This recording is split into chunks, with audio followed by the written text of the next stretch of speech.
तमिळनाडूच्या राजकारणात सध्या एक असा ट्विस्ट आलाय ज्याने संपूर्ण राज्याचे लक्ष वेधून घेतले। विधानसभा निवडणुकीचे निकाल लागले आहेत। अभिनेता ते राजकारणी असा प्रवास करणाऱ्या थलापती विजयच्या तमिळगा वेत्री कळगम म्हणजेच टीव्हीके पक्षाने 108 जागा जिंकून सर्वात मोठा पक्ष होण्याचा मान मिळवलाय।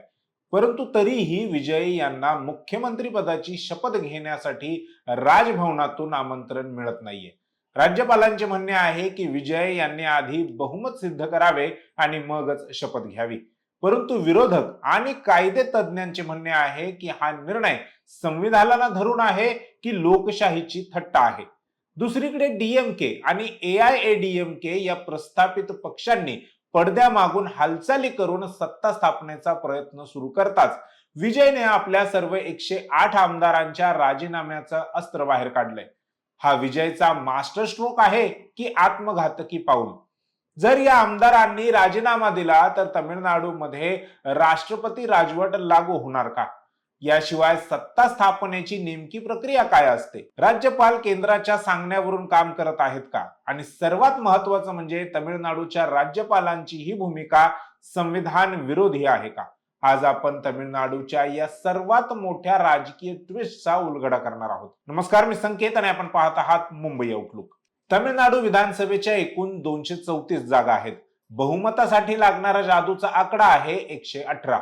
निवडणुकीच्या निकालात थलपती विजय यांच्या टीव्हीके पक्षाला 108 जागा मिळाल्या। जरी ते बहुमतापासून 10 जागा लांब असले तरी ते राज्यातील सर्वात मोठा पक्ष म्हणजेच सिंगल लार्जेस्ट पार्टी म्हणून समोर आले आहेत। साधारणपणे अशा परिस्थितीत राज्यपालांनी सर्वात मोठ्या पक्षाला सरकार स्थापनेसाठी आमंत्रित करणे ही एक प्रचलित परंपरा आणि घटनात्मक पद्धत आहे।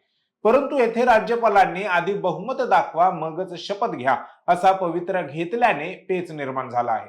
भारतीय संविधानातील कलम 164 नुसार मुख्यमंत्र्यांची नियुक्ती राज्यपाल करतात, परंतु राज्यपाल आपल्या मनमर्जीने कोणालाही मुख्यमंत्री बनवू शकत नाहीत। जर एखाद्या पक्षाला किंवा आघाडीला 118 पेक्षा जास्त जागा मिळाल्या तर राज्यपाल त्यांना सरकार स्थापनेसाठी आमंत्रित करण्यास बांधील असतात, किंवा जर कोणालाही स्पष्ट बहुमत नसेल तर राज्यपालांकडे विशेषाधिकार असतात। सरकारी आयोग आणि पुंची आयोगाच्या शिफारसींनुसार सर्वात मोठ्या पक्षाला संधी देणे हे राज्यपालांचे प्रथम कर्तव्य आहे। त्यांना विधानसभेत बहुमत सिद्ध करण्यासाठी ठराविक वेळ, उदाहरणार्थ 7 ते 15 दिवस द्यावे लागतात। आता प्रश्न येतो, तमिळनाडूच्या राज्यपालांनी विजय यांना आधी बहुमत सिद्ध करा असे सांगणे चुकीचे आहे का? तर सर्वोच्च न्यायालयाने 1994च्या ऐतिहासिक एस.आर. बोम्मई विरुद्ध भारत सरकार या खटल्यात अगदी स्पष्टपणे सांगितले होते की बहुमताची चाचणी ही राजभवनात नाही तर विधानसभेच्या पटलावर, on the floor of the house झाली पाहिजे।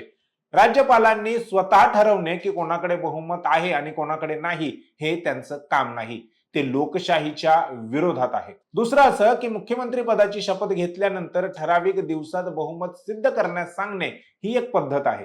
शपथ घेण्यापूर्वीच बहुमत सिद्ध करा अशी अट घालणे हे एक प्रकारे निवडून आलेल्या लोकप्रतिनिधींच्या अधिकारांवर गदा आणण्यासारखे आहे। यावरूनच आता विरोधकांचा सर्वात मोठा आरोप असा होतोय की राज्यपाल हे केंद्र सरकारच्या हातातील बाहुले बनले आहे। विजय यांचा वाढता प्रभाव रोखण्यासाठी किंवा अन्य राजकीय पक्षांना घोडेबाजारासाठी वेळ मिळावा म्हणून ही प्रक्रिया लांबणीवर टाकली जात आहे का असा प्रश्न आता विचारला जातोय। भारतात अनेकदा पाहिले गेले की केंद्रात सत्तेत असलेल्या पक्षाचे विचार राज्यपाल पुढे रेटत असतात। तमिळनाडूमध्ये आधीच राज्यपाल आणि राज्य सरकार यांच्यात अनेक मुद्द्यांवरून संघर्ष झाला आहे। हा संघर्ष थेट सुप्रीम कोर्टात गेला होता। त्यामुळे आताच्या या भूमिकेकडे राजकीय चष्म्यातून पाहिले जाणे स्वाभाविक आहे। जर राज्यपाल सर्वात मोठ्या पक्षाला डावलून दुसऱ्या कोणाला संधी देत असतील किंवा प्रक्रिया थांबवून धरत असतील तर ते लोकशाहीसाठी घातक आहे। संविधानाने राज्यपालांना राज्याचा प्रमुख बनवले आहे, राजकारणी नाही। विजय यांच्या पक्षाकडे 108 आमदार आहेत। त्यांना इतर लहान पक्ष किंवा अपक्ष आमदारांचा पाठिंबा मिळवण्यासाठी संधी मिळणे हा त्यांचा लोकशाहीतील अधिकार आहे। राज्यपालांच्या हस्तक्षेपामुळे जर स्थिर सरकार स्थापन होण्यास विलंब झाला तर राज्यात राष्ट्रपती राजवट लागण्याची शक्यता निर्माण होऊ शकते, जे जनमताचा अपमान ठरेल. अनेक घटनातज्ञांच्या मते राज्यपालांनी विजय यांना मुख्यमंत्री म्हणून शपथ देऊन त्यांना 15 दिवसांचा वेळ बहुमत सिद्ध करण्यासाठी द्यायला हवा होता असे मत मांडले आहे. जर ते विधानसभेत बहुमत सिद्ध करू शकले नाहीत तरच दुसऱ्या पक्षाचा विचार व्हायला हवा. विधानसभेच्या कामकाजात शपथविधी पूर्वीच अट घालणे हे राज्यघटनेच्या मूळ चौकटीला धक्का लावण्यासारखे आहे. विजयला सत्ता स्थापनेसाठी 10 जागा कमी पडत आहेत. याच संधीचा फायदा घेण्यासाठी राज्यातील जुने शत्रू म्हणजेच डीएमके आणि एआयडीएमके एकत्र येण्याच्या हालचाली करत आहेत.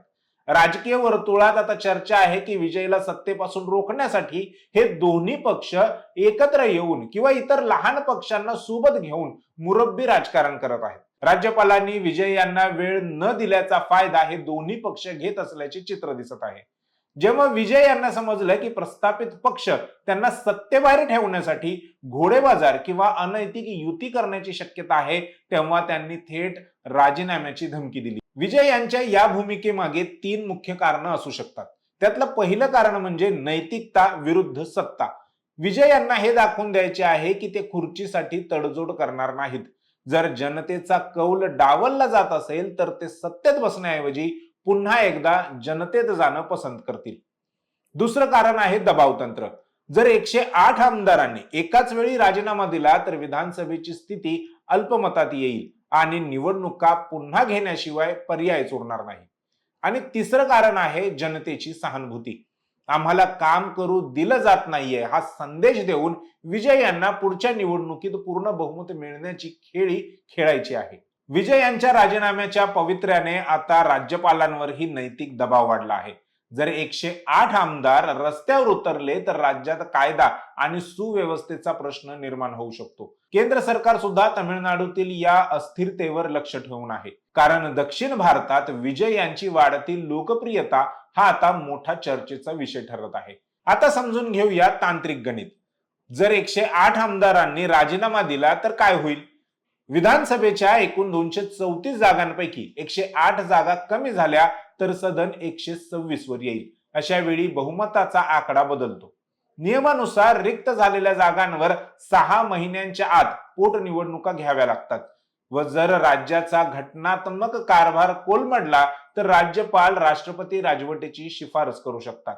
राज्यपालांनी विजय यांना बहुमत सिद्ध करायला सांगितले होते, परंतु आता विजय यांनी चेंडू पुन्हा एकदा राज्यपालांच्या आणि निवडणूक आयोगाच्याच कोर्टात टाकला आहे. थलपती विजय यांचा हा निर्णय त्यांना लोकांचा नायक बनवणार की त्यांचे राजकीय नुकसान करणार? राजकारणात साम दाम दंडभेद वापरणाऱ्या प्रस्थापित पक्षांना विजय यांची ही सरळ मार्गी परंतु आक्रमक भूमिका पचनी पडेल का हा तर येणारा काळच ठरवेल. परंतु एक गोष्ट नक्की, तामिळनाडूचे राजकारण आता बदलले आहे. तामिळनाडूतील हे राजकीय युद्ध केवळ सत्तेसाठी नाही तर संविधान विरुद्ध वैयक्तिक निर्णय असे बनले आहे. थलपती विजय यांची टीव्हीके ही मोठी शक्ती म्हणून उदयाला आली आहे, परंतु त्यांना सत्तेच्या सिंहासनापर्यंत पोहोचण्यापासून रोखण्यासाठी जे काही घडत आहे त्यावर सर्वोच्च न्यायालयाला हस्तक्षेप करावा लागेल का आणि सर्वोच्च न्यायालय तसा हस्तक्षेप करेल का हे पाहणे महत्त्वाचे ठरेल.